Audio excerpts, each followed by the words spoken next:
There are bigger places, faster places, richer places, but there are very few places where somebody smiles before you say a word.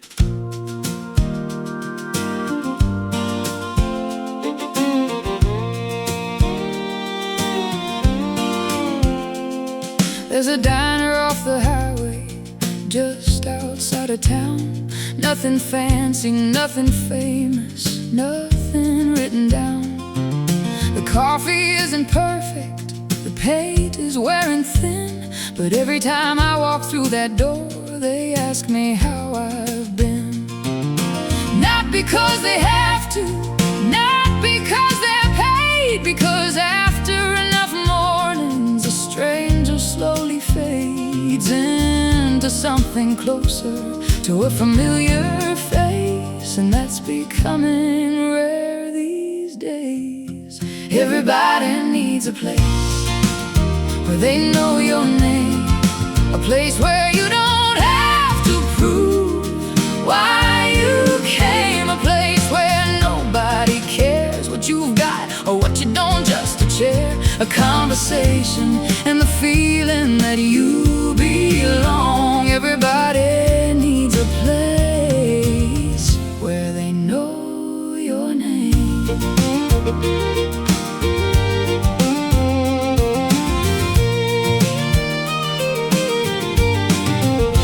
Used to be front porches, used to be corner stores, used to be neighborhood gatherings and unlocked doors. People knew each other's stories, people knew each other's kids, people knew when someone struggled and quietly stepped in. Not because they were heroes, not because they were saints, because community happens naturally when enough people stay long enough to become part of something bigger than themselves.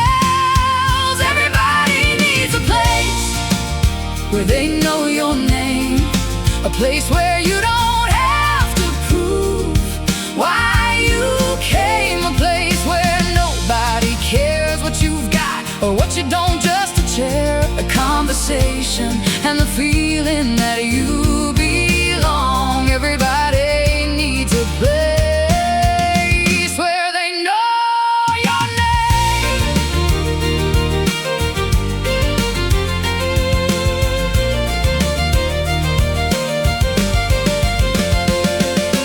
Maybe it's a gym, maybe it's a church, maybe it's a coffee shop, maybe it's a workshop, maybe it's a park bench, maybe it's a fishing dock, maybe it's a group of friends meeting every Friday night.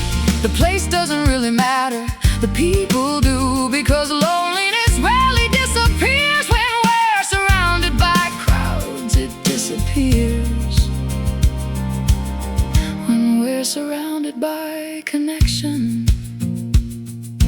One familiar smile, one handshake, one inside joke, one conversation, one place that feels like home can change a difficult week more than most people realize. A place to laugh, a place to listen, a place to sit, a place to stay, a place to be known, a place to be missed, a place to return to. At the end of the day, everybody needs a place where they know your name, a place where your story matters, even when nothing exciting happened, a place where showing up is enough, a place where belonging doesn't need to be earned. Everybody needs a place where they know your name, and if you found one, you already know how valuable that is. Who knows your story without needing an introduction?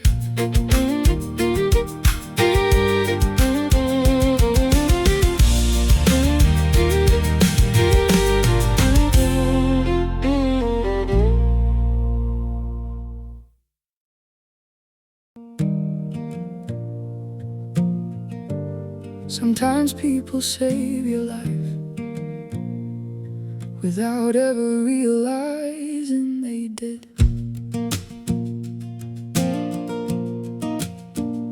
It wasn't the best day I'd ever had. Truth is, it wasn't even close. Everything felt heavier than usual. Every road felt long, every thought felt loud. And for a while I convinced myself I'd figure it out alone, like I always do, like I always try to do, until I reached for the phone. And the friend who answered didn't have a magic cure, didn't have all the answers, didn't know exactly what to say. The friend who answered just stayed. Sometimes that's enough, sometimes that's everything. The friend who answered changed the night without changing a thing. They listened while I talked in circles, listened while I made no sense, listened through the frustration, the confusion, the fear, the silence. Never rushed the conversation, never tried to win, never tried to fix me, never made it about them. Just sat there on the other end of the line, holding space for another human being to be human. And the friend who answered didn't have a magic cure, didn't have all the answers, didn't know exactly what to say. The friend who answered just stayed. Sometimes that's enough, sometimes that's everything. The friend who answered changed the night without changing a thing. Funny how life works, sometimes we remember birthdays, achievements, milestones, big celebrations. But years later, what sticks with us is often something much smaller. The call somebody picked up, the text somebody returned, the ride somebody gave, the hour somebody sacrificed when they could have been doing anything else. Those are the moments that quietly hold the world together. Not every hero has a uniform, not every rescue makes the news. Sometimes a hero says, "Tell me what's going on," and listens for an hour on a Tuesday night. A ringing phone, a familiar voice, a simple question, an open ear, a little patience, a little kindness, a little time given freely. The friend who answered probably thought it was nothing, just another conversation, just another evening, just another call. But the friend who answered will never fully know how much lighter the world felt after hearing somebody say, "I'm here." The friend who answered made all the difference without ever needing credit. Whose call would you answer, no matter what time it was? And who would answer yours?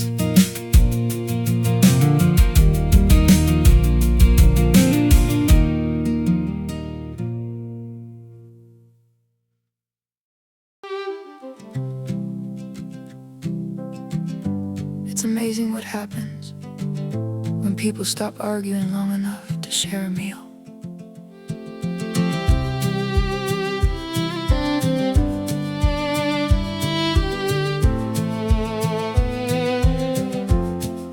Grandpa's telling stories, half of them are true. Kids are laughing too loud, like kids are supposed to do. Somebody's burning dinner, somebody's pouring tea, somebody's talking politics across from somebody who disagrees. The funny thing is, nobody's storming out, nobody's writing speeches, nobody's keeping score. because it's harder to hate a person when you're passing them the potatoes across the table. Dinner at the same table changes things. Dinner at the same table softens edges. Dinner at the same table reminds us all we're more than opinions, more than headlines, more than the labels we wear. Dinner at the same table makes room for people to be people. The teacher sits beside the mechanic. The student sits beside the nurse. The dreamer sits beside the skeptic, and somehow nobody's trying to rehearse the perfect argument, the perfect comeback, the perfect way to win, because the conversation isn't a battlefield, it's a bridge. And bridges are built differently than walls, one plank at a time. Dinner at the same table changes things. Dinner at the same table softens edges. Dinner at the same table reminds us all we're more than opinions, more than headlines, more than the labels we wear. Dinner at the same table makes room for people to be people. I've seen friendships begin over coffee, business ideas start over lunch, families heal over holiday dinners, lives change over simple conversations. Nothing dramatic, no fireworks, no grand announcements, just enough time for somebody to become more human. And the story you created about them in your head. Civilizations were built around tables, deals were made around tables, families grew around tables, stories survived around tables. Maybe humanity doesn't need more platforms, maybe it needs more tables. Pull up a chair, pass the bread, tell your story, hear there, stay a while, listen longer, laugh louder, judge less. Dinner at the same table creates something rare, a place where disagreement doesn't require division, a place where connection matters more than being right. Dinner at the same table still has the power to change the world, one conversation at a time.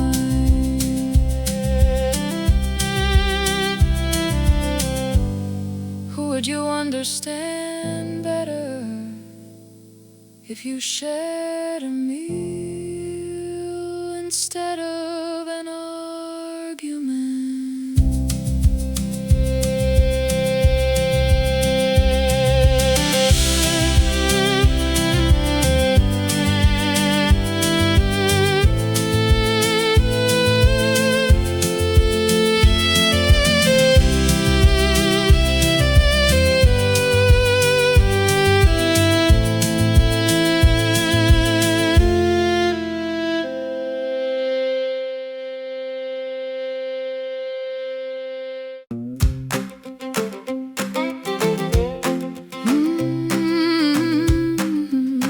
I've noticed something interesting. The dog doesn't seem nearly as concerned about the things we worry about. The dog doesn't care about your paycheck, doesn't care about your car, doesn't care if you're famous or nobody knows who you are, doesn't care about your job title, your followers or your degrees, doesn't care if your stock went up or if you got promoted this week. The dog sees you walk through the door, and somehow that's enough. Every single time. The dog doesn't care what you own. The dog doesn't care if you're right. The dog doesn't care about your reputation. The dog just cares that you came home tonight. The dog doesn't care about yesterday. The dog doesn't care about tomorrow. The dog just loves you right now.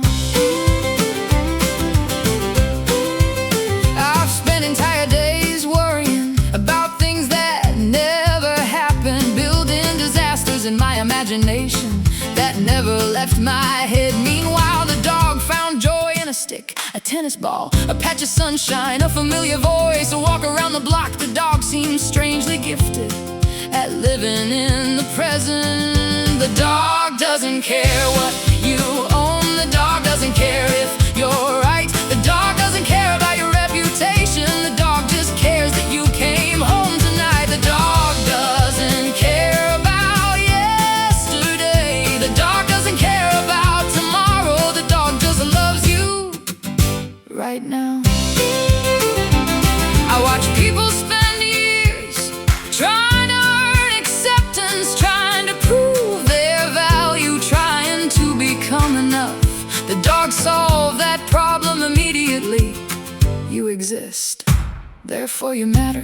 You showed up, therefore you're welcome. No application required, no performance review, no conditions attached. That's a pretty remarkable philosophy for somebody who occasionally eats grass.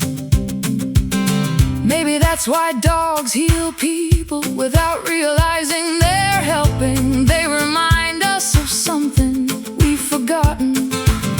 Love doesn't always need a reason. Sometimes it just needs presence. A wagging tail, a muddy paw, a happy bark, a quiet companion, a long walk, a familiar face, a little loyalty. Given freely, the dog doesn't care about your mistakes. Doesn't care how successful you've been. The dog doesn't care how complicated life gets. The dog just wants to spend time with their favorite human. The dog doesn't care. And maybe that's the lesson. Maybe we've made life a little more complicated than it needs to be. When was the last time you were as happy as your dog was to see you?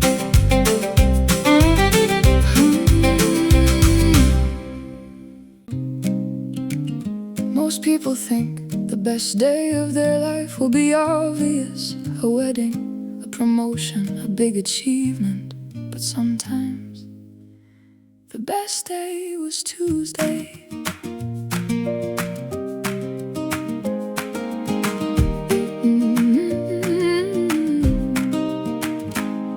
No fireworks, no grand parade, no life-changing announcement. No headline was made. Just coffee in the kitchen, sunlight on the floor, a conversation that lasted longer than it usually did before. The dog sleeping by the doorway, music softly in the room. Nothing extraordinary happened, and somehow everything bloomed. The best day was Tuesday, and I almost missed it. Looking for something bigger, looking for something more. The best day was Tuesday, hidden in plain sight, disguised as an ordinary day, like so many treasures are. We spend years chasing milestones, the next mountain, the next prize, the next destination, the next version of our lives.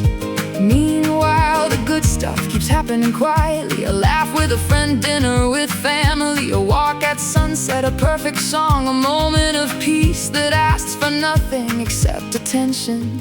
The best day was Tuesday, and I almost missed it. Looking for something bigger, looking for something more. The best day was Tuesday, hidden in plain sight, disguised as an ordinary day, like so many treasures are. I've noticed something about memories, the ones we keep on always grand. Sometimes they're random snapshots we never planned. A summer evening on a porch, a road trip with nowhere to be, a joke nobody else remembers, a quiet afternoon beneath a tree. Years later, those moments return brighter than expected, like old photographs waiting patiently to remind us what mattered. Maybe happiness isn't hiding at the finish line. Maybe happiness is scattered across the journey, like breadcrumbs leading us home.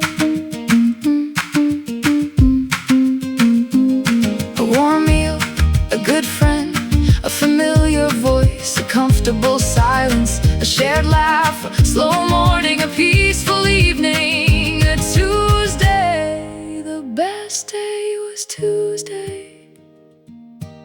because life doesn't always announce itself. Sometimes it whispers, sometimes it sits quietly beside you, waiting to be noticed. The best day was Tuesday, and tomorrow might be Wednesday, but the miracle stays the same. Ordinary moments, extraordinary attention. What if some of the best days of your life have already happened, and you didn't know it until later?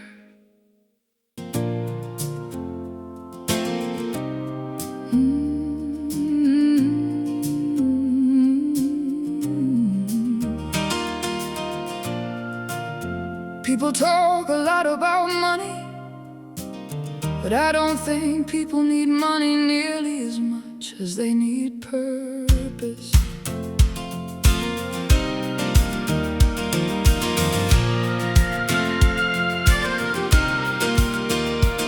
The mechanic opens up the garage before the sun is fully awake. The baker's already kneading dough while most of the town still dreams. The nurse ties up her hair, the teacher unlocks the classroom, the truck driver starts another route.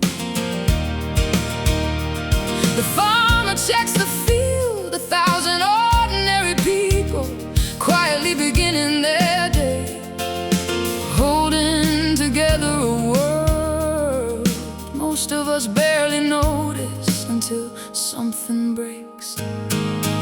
People need jobs, not just paychecks.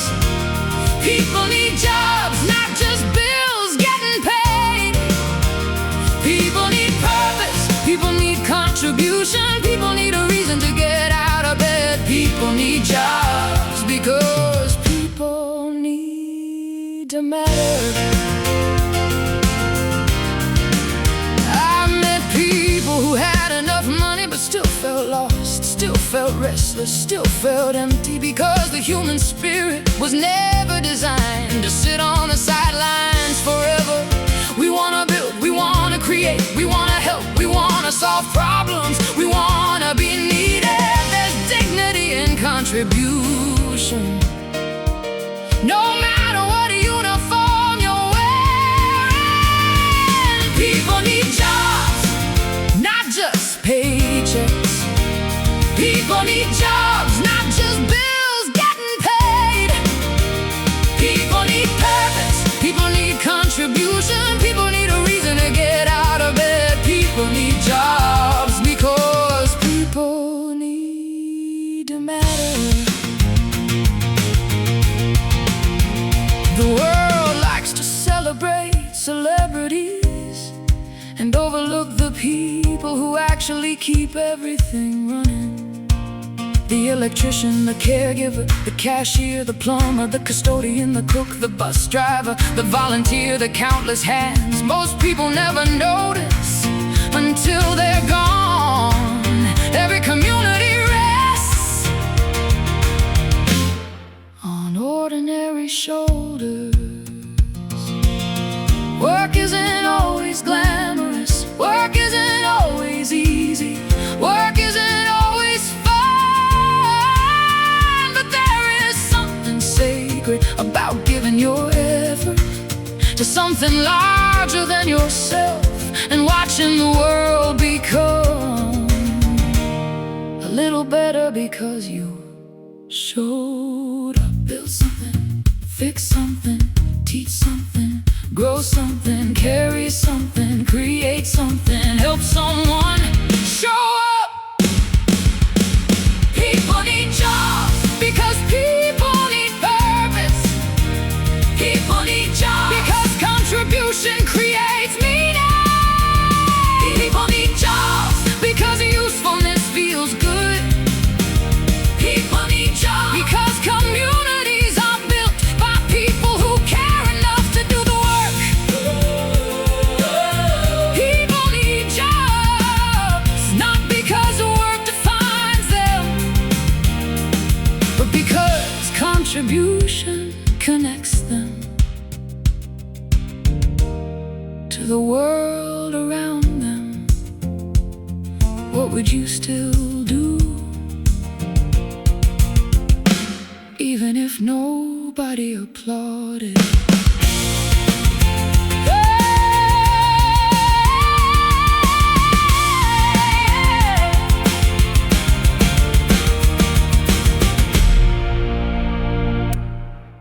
Sometimes the thing that saves you isn't wisdom, isn't a plan, isn't an answer. Sometimes it's a laugh.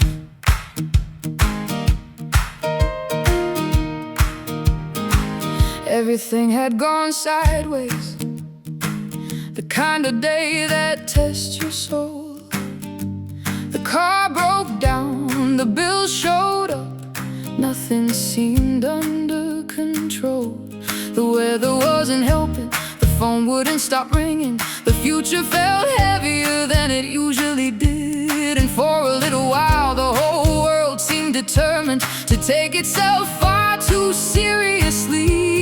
Then came the laugh that saved the night, the one nobody planned, the one that showed up unexpectedly and reminded us we're human. The laugh that saved the night, the kind that hurts your ribs, the kind that makes you forget your worries for a little while. And somehow that's enough.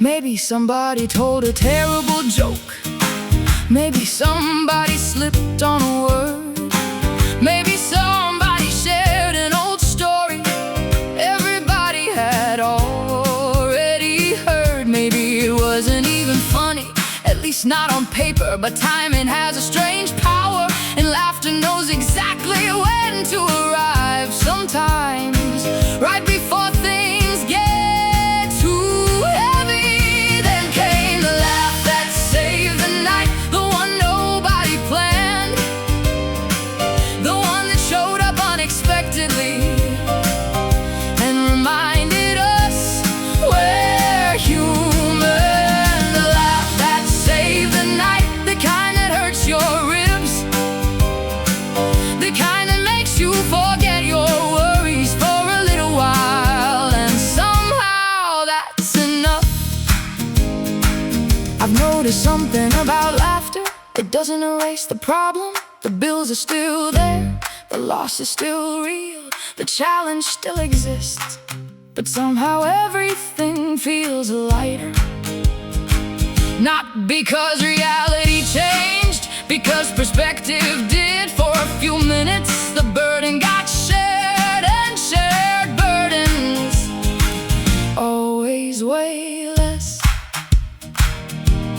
Hospitals of laughter can construction sites of laughter, military units of laughter, families have laughter. People have always laughed in difficult times, not because they ignore reality, because they know reality isn't the whole story. A grin, a joke, a story, a memory, a chuckle, a snort, a room full of people trying not to laugh and failing completely. The laugh that saved the night probably didn't solve a thing. The world kept spinning, the problem stayed waiting. Morning still arrived, but the laugh that saved the night did something better. It reminded us that joy still exists, even in difficult seasons. And sometimes that's all the strength we need to keep going. Who made you laugh at exactly the moment you needed it most?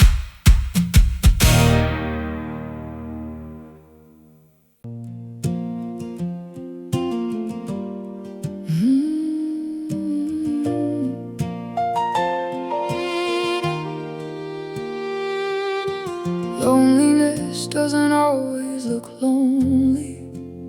Sometimes it looks like a crowded room.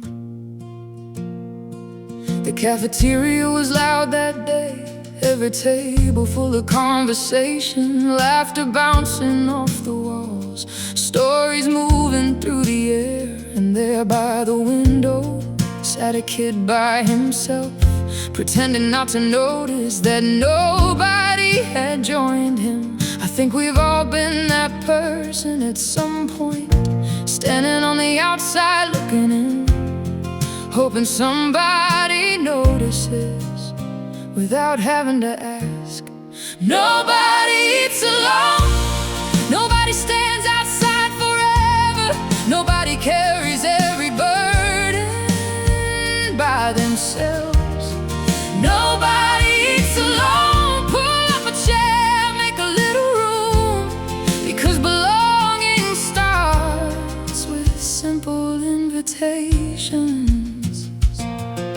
The elderly man at the diner, eating breakfast every morning, not because he loves the eggs, but because somebody there knows his name.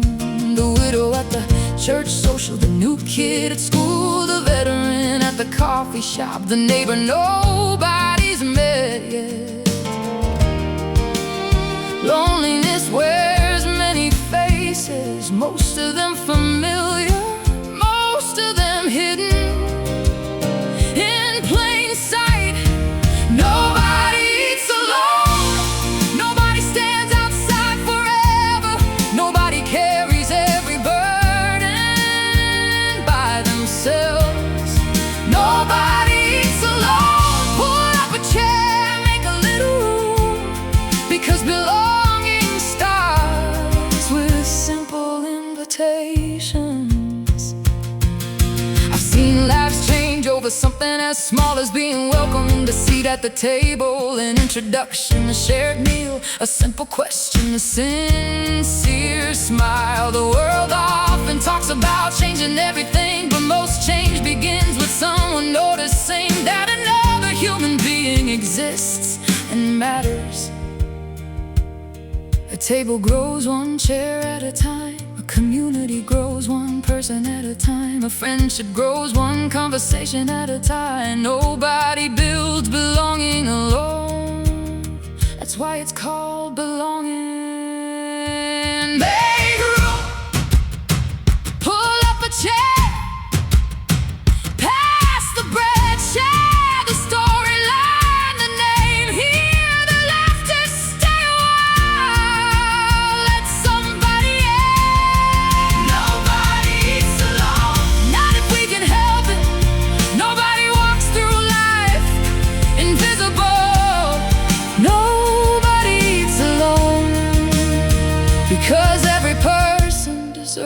place where they're welcomed, without conditions, without qualifications, without having to earn it. Nobody eats alone,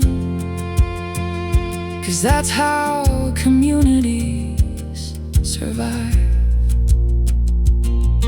Who around you might just be waiting for an invitation.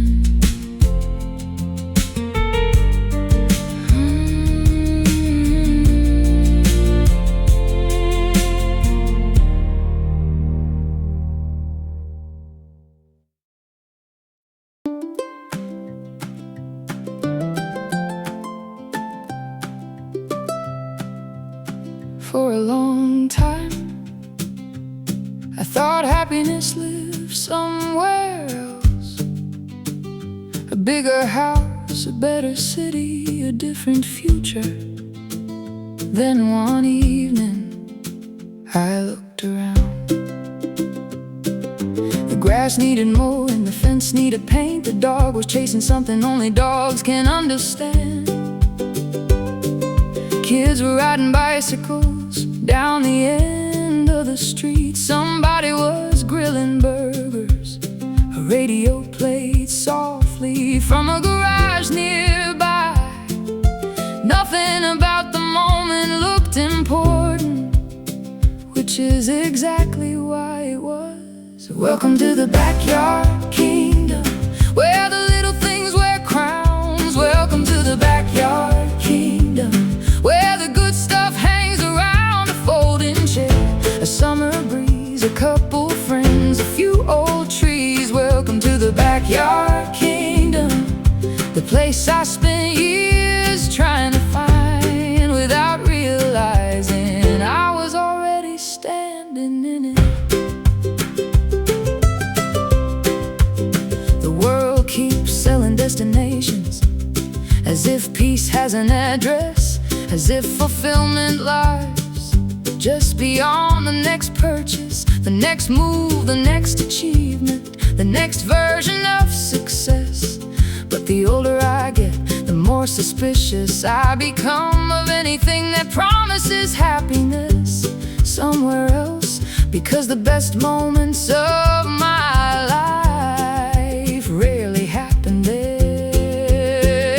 Welcome to the backyard kingdom, where the little things wear crowns. Welcome to the backyard kingdom, where the good stuff hangs around a folding chair, a summer breeze, a couple friends, a few old trees. Welcome to the backyard kingdom, the place I spent years trying to find without realizing I was already standing in it.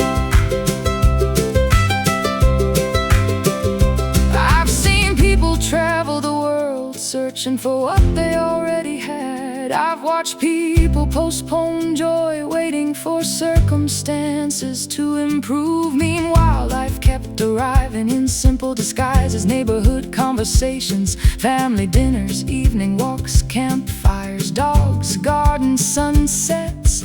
Ordinary magic hidden in plain sight. A kingdom doesn't need a castle, a kingdom doesn't need a throne. Sometimes a kingdom is simply a place where love feels at home, a place where your shoulders relax, a place where your laughter comes easy, a place where nobody needs to impress anyone to belong. The grill is cooling down, the stars are waking up, the stories get longer, the worries get smaller, the night air settles in, and for a moment everything feels exactly right. Welcome to the backyard kingdom, where the richest moments cost nothing. Welcome to the backyard kingdom, where gratitude grows wild. A simple life, a meaningful life, a beautiful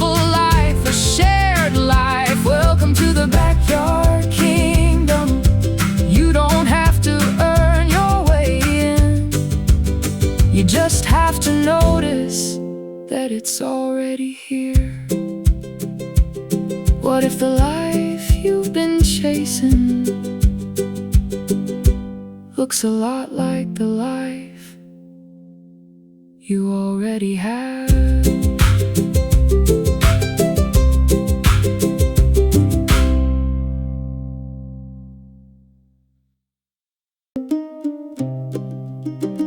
Before televisions, before smartphones, before electricity, there was a fire and people sitting around it.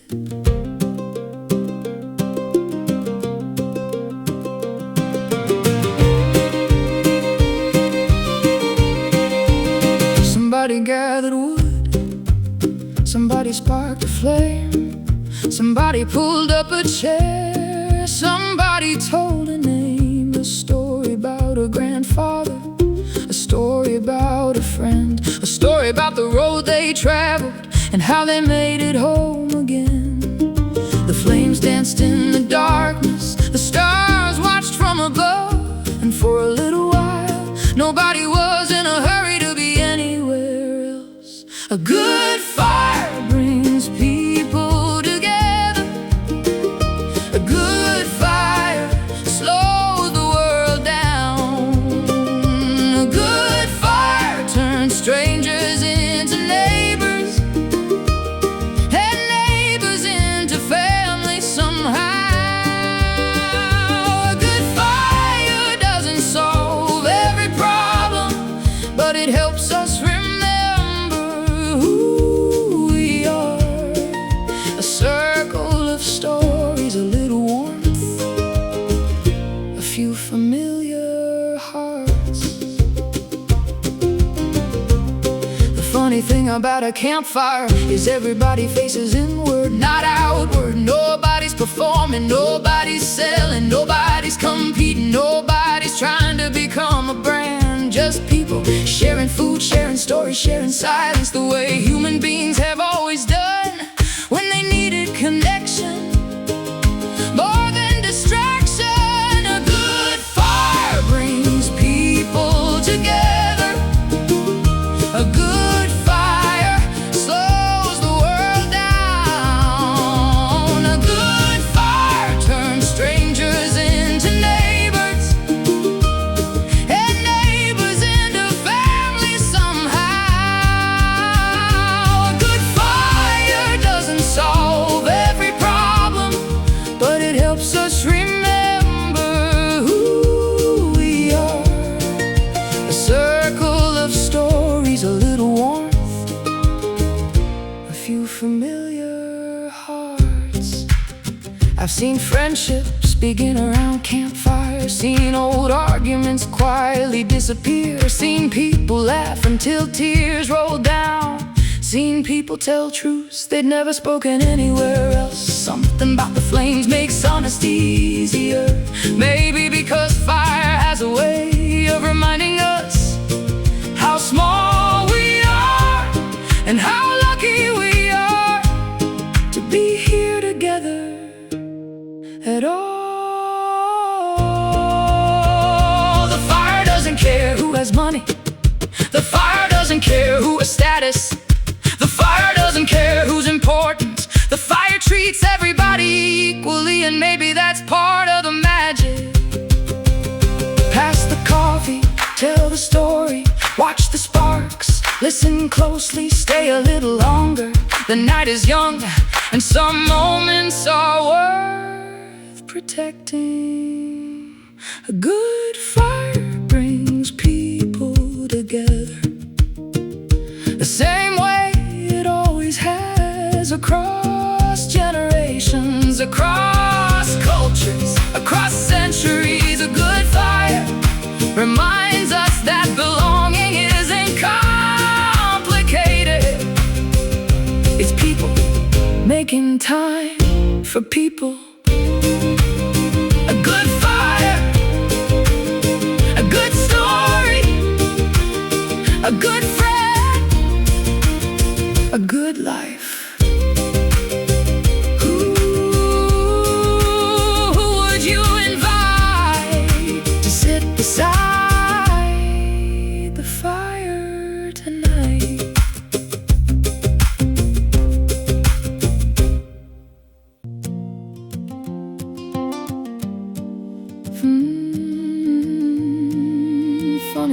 about neighbors.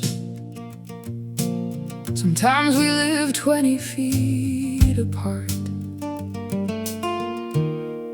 and never really meet.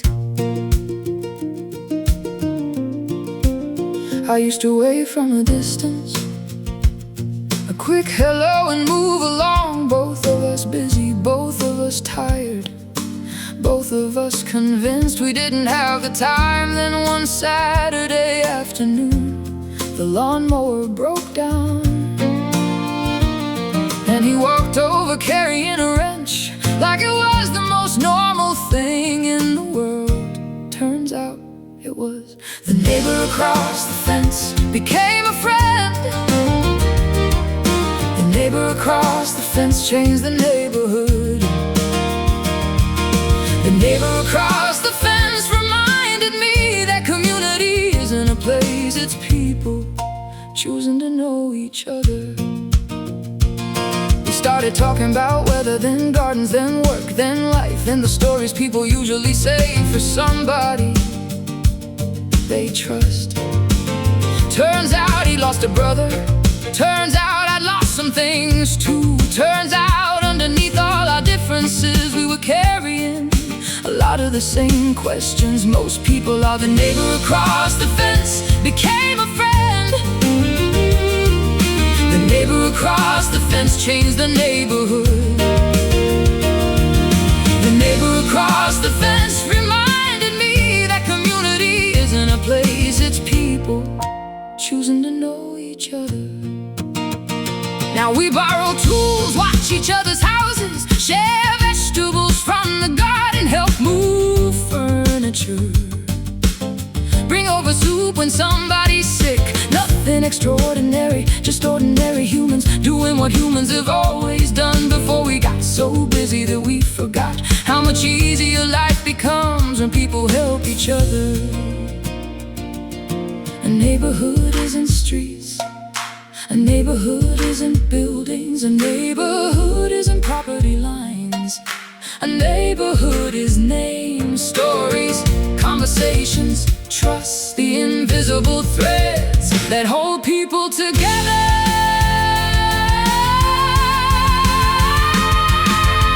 A borrowed letter, a shared meal, a helping hand, a familiar face, a simple favor, a lasting friendship, one conversation at a time.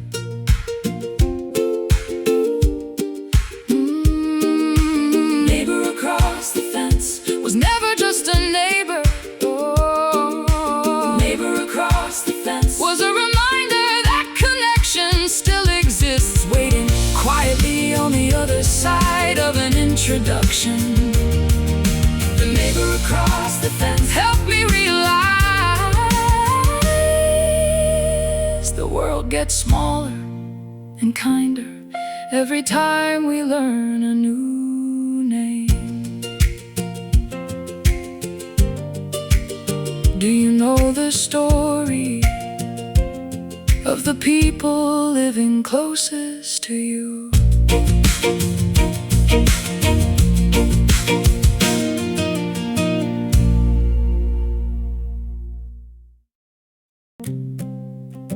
Some gifts last a day,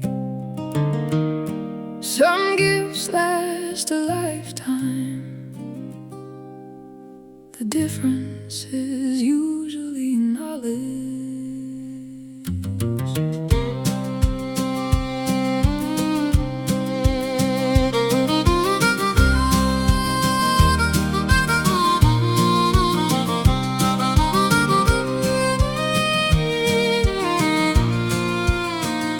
An old man stood beside the water, sunrise breaking through the trees. A tackle box worn smooth with age, a lifetime carried in the scratches. Beside him stood a nervous kid, holding a fishing pole too tight, trying hard not to get it wrong, trying hard to get it right. The old man smiled and said, "Slow down, the fish aren't going anywhere. Teach the kid to fish, teach the kid to build, teach the kid to fix, Teach the kid to grow. Teach the kid to listen. Teach the kid to learn, because one day they'll be standing where you are, and somebody else will need to know. The lesson wasn't really fishing, not entirely. The lesson was patience. The lesson was attention. The lesson was showing up before the world wakes up. The lesson was understanding that some things can't be rushed, and some things worth knowing take years to learn, one cast at a time. Teach the kid to fish. Teach the kid to build. Teach the kid to fix. Teach the kid to grow. Teach the kid to listen. Teach the kid to learn, because one day they'll be standing where you are, and somebody else will need to know. I've seen people pass down recipes, tools, stories, trades, songs, values, wisdom, ways of looking at the world. Most of civilization survived because somebody took the time to teach somebody else what they knew. The knowledge moves forward, the people move on. That's how the chain continues. A father teaches a daughter, a coach teaches a player, a mentor teaches an apprentice, a teacher teaches a classroom, a friend teaches a friend. Most learning happens long before anybody notices its importance. Pass it on, pass it down. Share the lesson, share the story, share the score, share the skill, share the wisdom. The future is built by what we leave behind in other people. Teach the kid to fish, not because fishing matters, but because teaching matters. Teach the kid to build, not because building matters, but because confidence matters. Teach the kid to learn, because curiosity matters. Teach the kid to care, because character matters. Ooh, teach the kid to fish, and someday they'll teach somebody else who taught you something that still helps you today. And who are you teaching?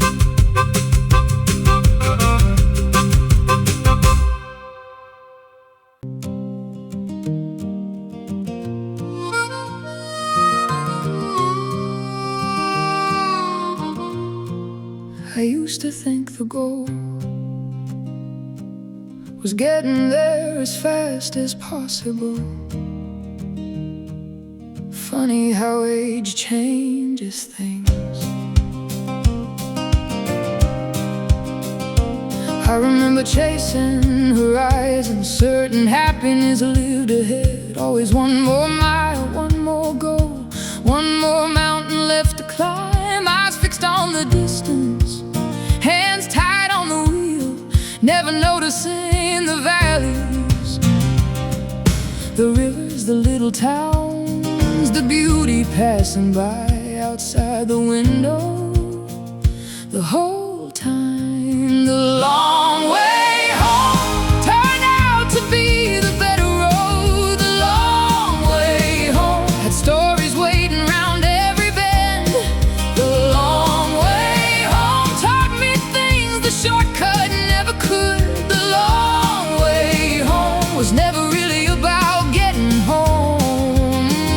It was about learning how to travel.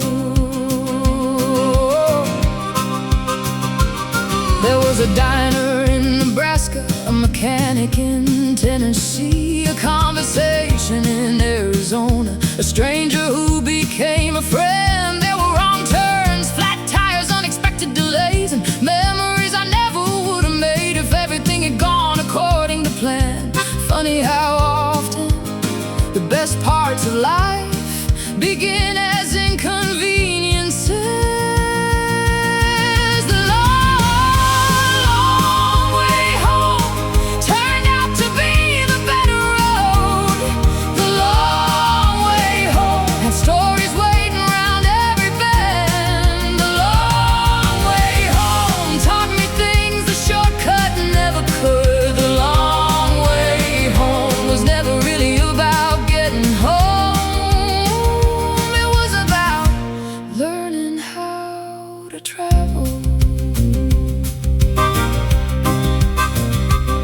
The same thing happens in life. The relationship that didn't work, the job that fell apart, the dream that changed shape, the detour nobody wanted, the challenge nobody ordered, the chapter we'd never choose. Looking forward, it feels like failure.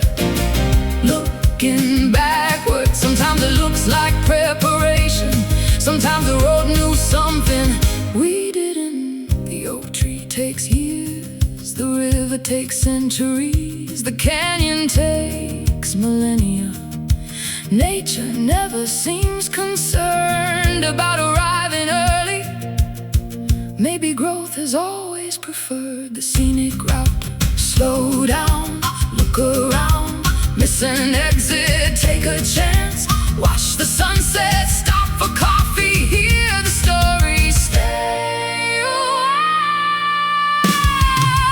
Long way home made me who I am. The long way home introduced me to people I'd never trade. The long way home turned mistakes into memories. The long way showed me that a meaningful life isn't measured by speed, it's measured by experience. The long way home was worth every mile. What if the detour was the destination all along?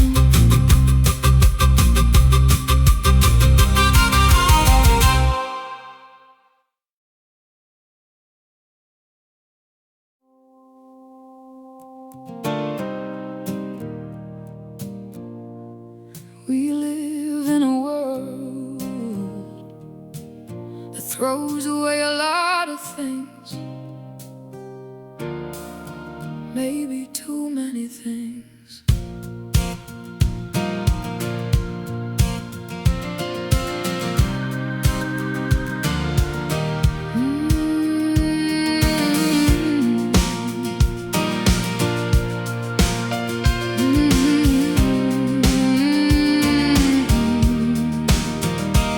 The old truck wouldn't start that morning. Everybody else said let it go. Too much rust, too many problems, too many years, too much work. But he rolled up his sleeves, opened the hood and spent the afternoon learning what was wrong. Because some things deserve a second chance before they're left behind. Fixing broken things, that's how the world gets better. Fixing broken things, one piece at a time. A fence, a friendship, a window, a promise. Fixing broken things has always been an act of hope.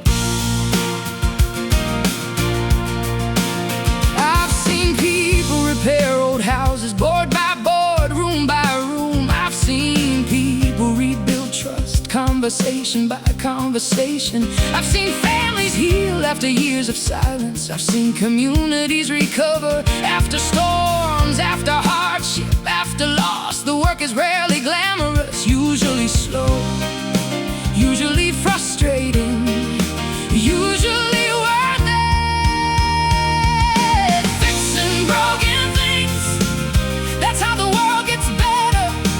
Fixing broken things, one piece at a time. A fence, a friendship, a window, a promise.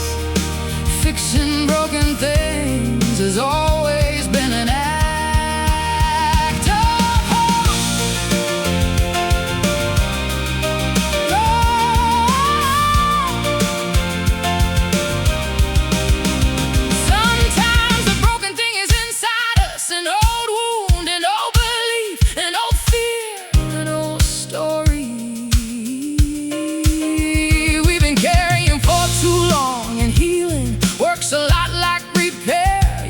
inspect the damage, gather the tools, ask for help when needed, and keep showing up. Even when progress feels invisible, most restoration happens quietly. Anyone can walk away, anyone can replace, anyone can abandon, but it takes patience to repair. It takes effort to restore. It takes courage to believe something damaged can become useful again. Useful again. Tighten the bolts, replace the board, make the call, speak the truth, offer grace, do the work. Start small, keep going. Fixing broken things isn't about perfection, it's about commitment. Oh, fixing broken things is believing improvement matters, even when completion is far away. Fixing broken things built every town, every family, every friendship. Fixing broken things, every meaningful life. Fixing broken things is how we honor what matters enough to save. What in your life is worth repairing instead of replacing?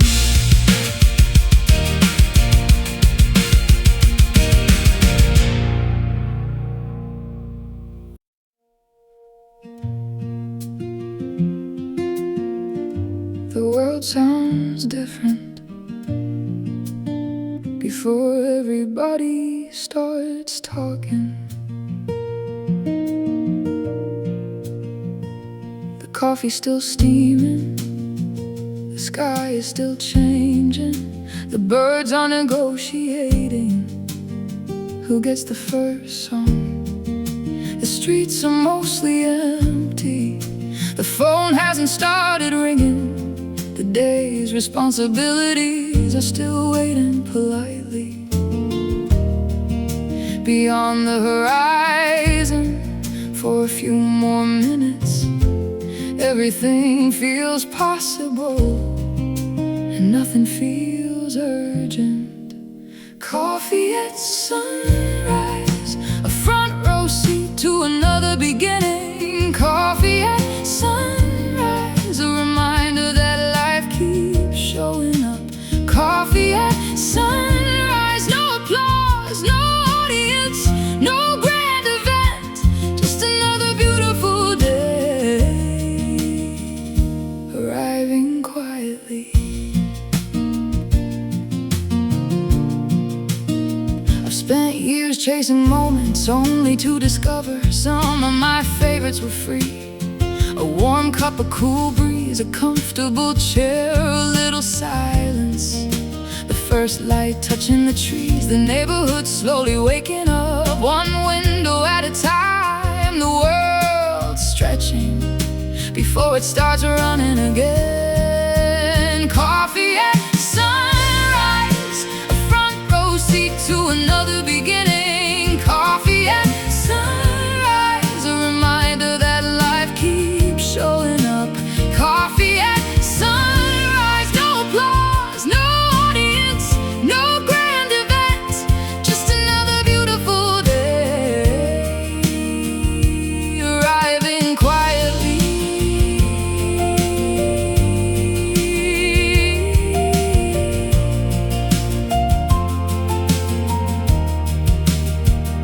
The older I get, the more I appreciate mornings. Not because they're productive, not because they're efficient, because they're honest. A sunrise never pretends to be anything else. It simply arrives every day, without asking for credit, without demanding attention, without concern for whether anybody notices. And maybe there's wisdom in that. The sunrise is for everybody. The hopeful, the heartbroken, the successful, the struggling, the grateful, the lost. Another chance to live it daily to anyone willing to look east. Steam rising, light growing, birds singing, shadows fading, breathing deeply, sitting still, being present for a moment that doesn't ask to be improved. Coffee at sunrise, one of life's small luxuries. Coffee at sunrise, proof that ordinary moments can be extraordinary places. Coffee at sunrise, a pause, a breath, a gift, a reminder that simply being here is sometimes enough. When was the last time you watched a sunrise without being in a hurry to get somewhere else? Nobody builds a barn alone. Nobody wins a championship alone. Nobody raises a family alone. We like to celebrate individuals, but most victories have fingerprints all over them. Yeah.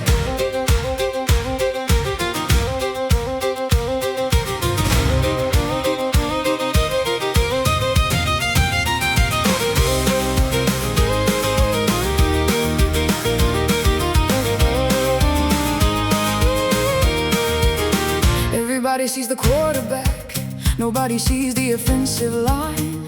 Everybody sees the singer, nobody sees the people behind the lights. Everybody sees the business owner, nobody sees the first believer, the mentor, the partner, the friend, the employee, the customer, the team behind the dream. Every success story has a cast of characters most people never hear about. Here's to the team, the people beside you, the people behind you, the people who help carry the load.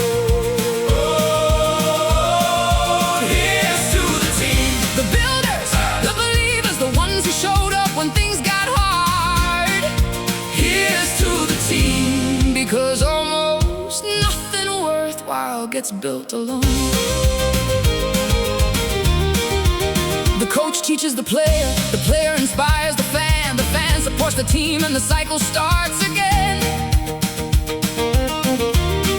The parent supports the child, the teacher shapes the student grows into a mentor and passes it forward.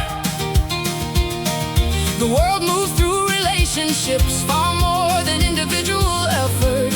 We're connected, whether we notice it or not. Here's to the team, the people beside you, the people behind you, the people who helped carry the load. Oh, here's to the team, the builders, the believers, the ones who showed up when things got hard. Here's to the team, because almost nothing worthwhile gets built alone. I've watched people try to carry everything by themselves until exhaustion taught them what wisdom could have taught sooner. Strength isn't doing everything alone. Strength is knowing when to ask for help, when to accept support, when to trust somebody else with part of the weight. The strongest bridges use more than one beam. The band, the crew, the family, the neighborhood, the co-workers, the volunteers, the friends, the partners, the teammates. Every meaningful achievement has a crowd standing quietly behind it. Pass the hammer, lift the beam, share the burden, share the dream. One hand helps, another hand lifts, and suddenly the impossible starts moving.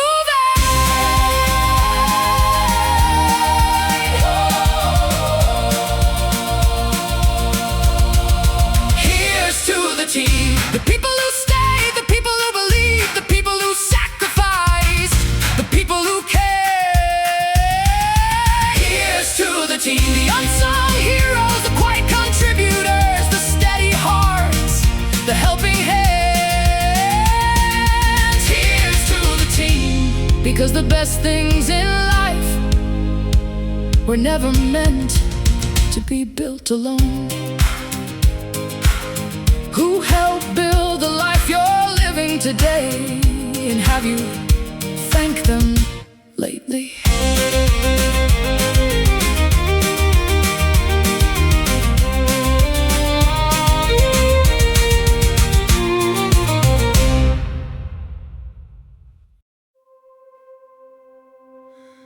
Not every morning begins with motivation. Not every morning begins with certainty. But most mornings begin with a choice.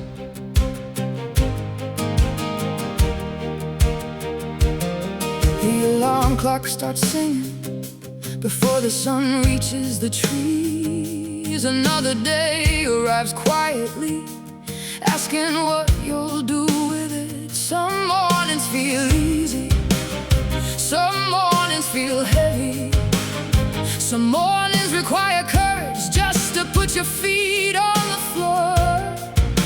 But people do it every day, all over the world, for reasons both large and small.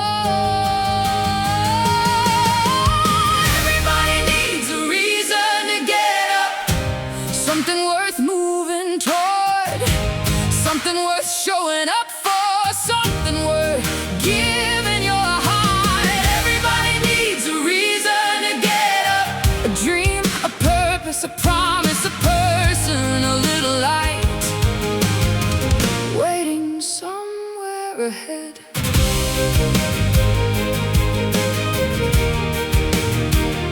For some it's a family, for some it's a craft, for some it's a garden, for some it's a classroom, for some it's a business, for some it's a mission, for some it's simply becoming a better version of themselves. The reason doesn't have to impress anyone, it just has to matter to you. Meaning is personal that way.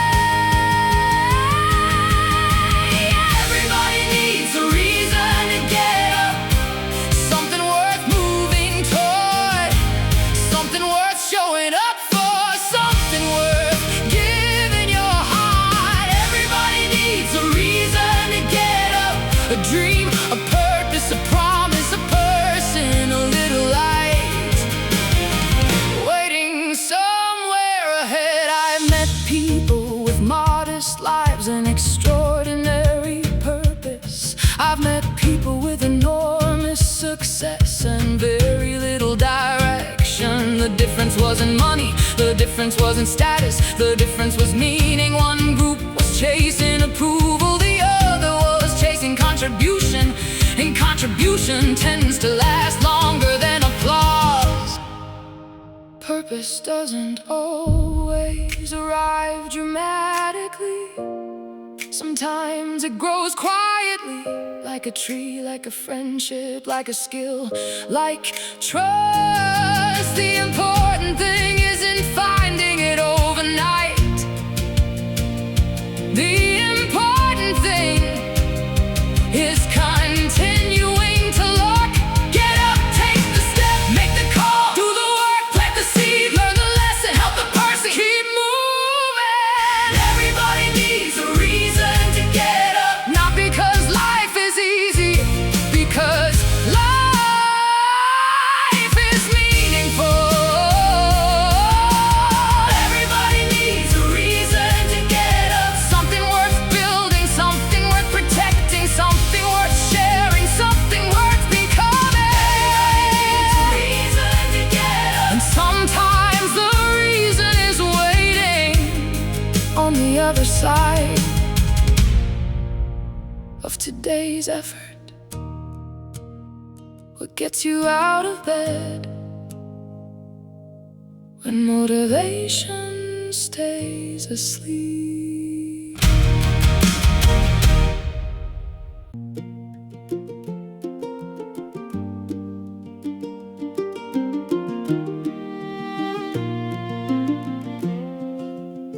I've never seen a garden panic.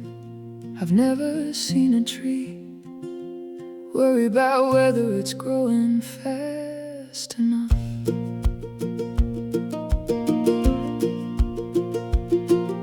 The seed disappears underground long before anybody sees a flower. The roots begin their quiet work, hidden from applause, hidden from attention, hidden from the world above. And yet that's where the real miracle starts.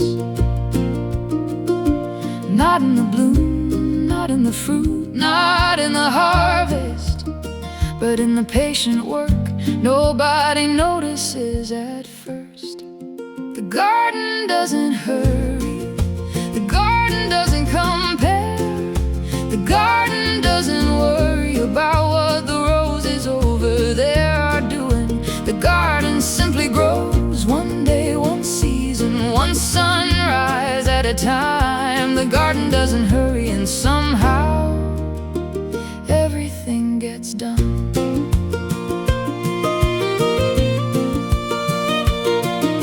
We live in a world of deadlines, notifications, timelines, and constant reminders that somebody else is ahead. But the tomato doesn't compete with the oak tree, the sunflower doesn't envy the vine. Nature seems completely comfortable growing at its own pace, trusting its own design. Maybe we've forgotten something the garden remembers. The garden doesn't hurry, the garden doesn't compare, the garden doesn't worry about what the roses over there are doing. The garden simply grows, one day, one season, one sunrise at a time. The garden doesn't hurry, and somehow everything gets done. Watch people transform their lives the same way gardens grow, slowly, quietly, almost invisibly at first. One habit, one lesson, one conversation, one choice, one morning at a time. Then years later everyone calls it an overnight success, even though it took a decade to bloom. The tree doesn't pull on its branches to make itself taller. The river doesn't force its way downstream. The seasons don't rush ahead. Everything living seems to understand that growth has its own timetable, except us. Plant the seed, water the roots, pull the weeds, trust the process. Stay consistent, stay patient, keep showing up, let it grow. The garden doesn't hurry, neither should you. The garden doesn't compare, neither should you. The garden doesn't worry about whether spring will arrive. The garden simply prepares and trusts. The garden doesn't hurry, and maybe that's the lesson. The life you're building may already be growing beneath the surface, where you can't yet see it. What if you're making more progress than you realize, simply because it keeps showing you?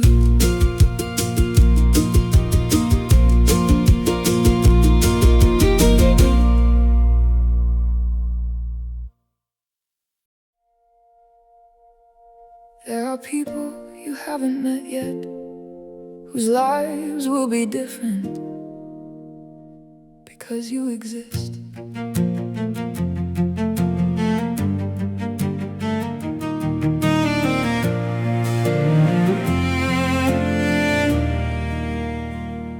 Now somewhere in the future, a friendship hasn't started, a conversation hasn't happened, a door hasn't opened, a lesson hasn't been shared, a smile hasn't been exchanged, a life hasn't been changed, because the moment hasn't arrived yet.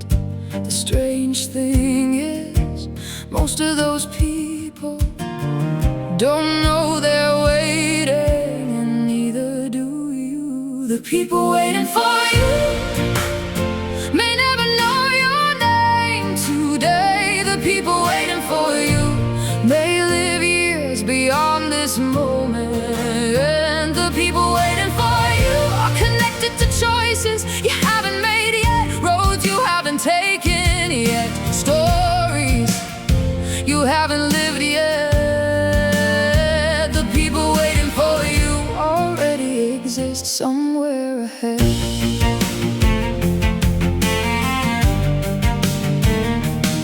A future friend, a future student, a future neighbor, a future partner, a future teammate, a future co-worker, a future mentor, a future child, a future hero, a future life touched by yours.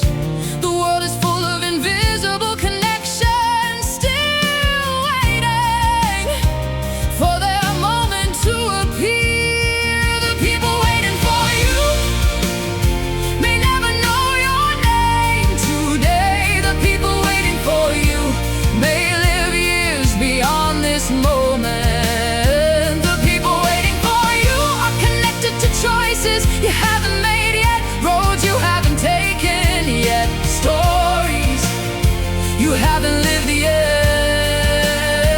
The people waiting for you already exist somewhere ahead. I've often wondered how many important people entered my life unexpectedly. The friend I met by accident, the teacher who changed my thinking, the stranger who became family, the opportunity I almost missed, the conversation I nearly skipped. If I hadn't shown up, if I had stayed home, if I had quit early, our stories never would have met, and life would be smaller because of it. That's why hope matters. Not because tomorrow is guaranteed, because possibility exists. As long as the story continues, there are still introductions waiting, still lessons waiting, still friendships waiting, still chapters waiting. Beyond the next hill, keep walking, keep learning, keep growing, keep trying, keep helping, keep building, keep showing up. The future is full of people you haven't met yet. The people waiting for you need the person you're becoming, not the person you were. The people waiting for you need your experience, your wisdom, your kindness, your story. The people waiting for you are one of the reasons the journey continues. Waiting for you might be waiting just around the corner. How many beautiful things would never happen if you stopped too soon?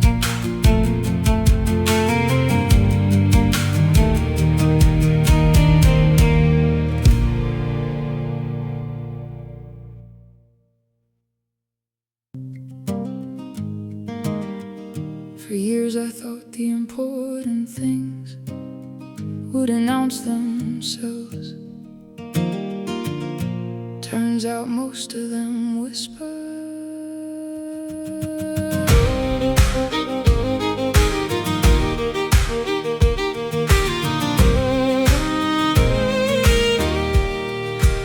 Nobody framed the moment, nobody wrote it down, nobody realized how important it A ride home after work, a cup of coffee shared, a hand on a shoulder, a neighbor who cared, a dog waiting at the door, a friend who remembered your birthday, a meal around a table, a familiar face in a familiar place. The world kept calling them ordinary, but the world was wrong. It's the ordinary things that save us, the ordinary things that stay, the ordinary things that carry us when everything else falls away. A laugh, a friend, a sunrise, a song.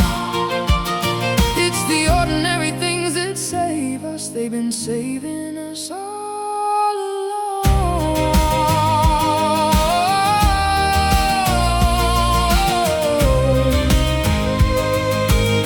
Civilizations rise and fall, technology changes, trends come and go, but people still need people. Children still need guidance, communities still need trust, families still need time together, hearts still need hope. The tools may change, the language may change, the world may change, but the foundations remain built from the same materials they've always been built from. It's the ordinary things that save us, the ordinary things that stay, the ordinary things that carry us when everything else falls away. A laugh, a friend, a sunrise, a song. It's the ordinary things that save us. They've been saving us all along.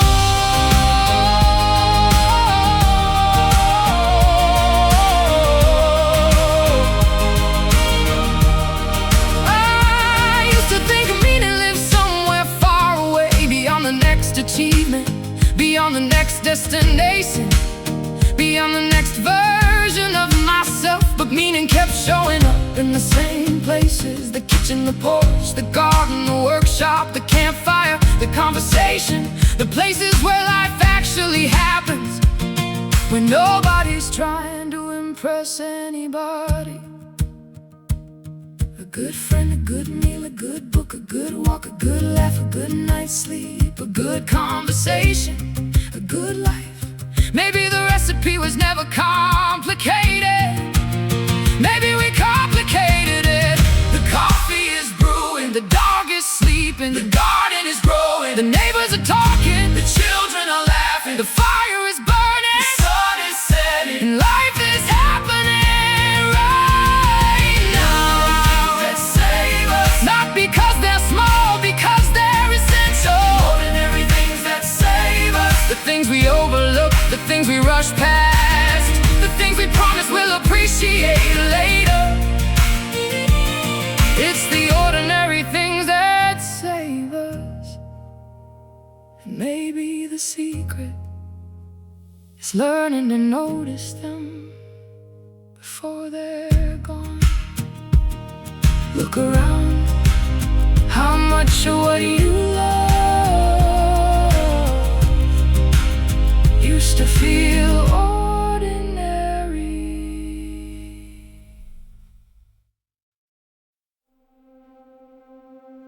In the end, I don't think people ask whether they won. I think they ask whether they lived.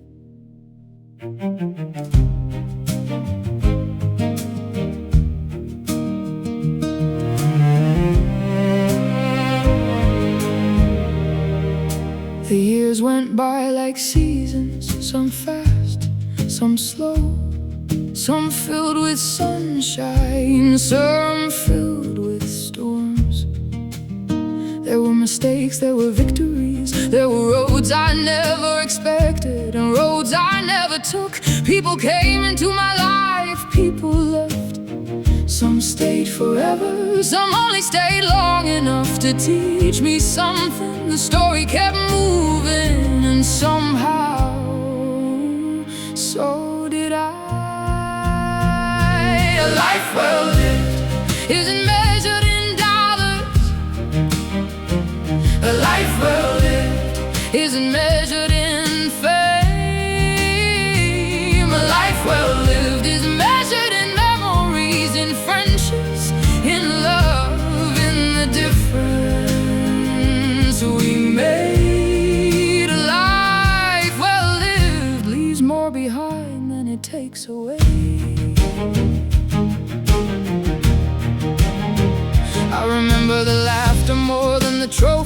I remember the people more than the possessions. I remember the conversations more than the accomplishments.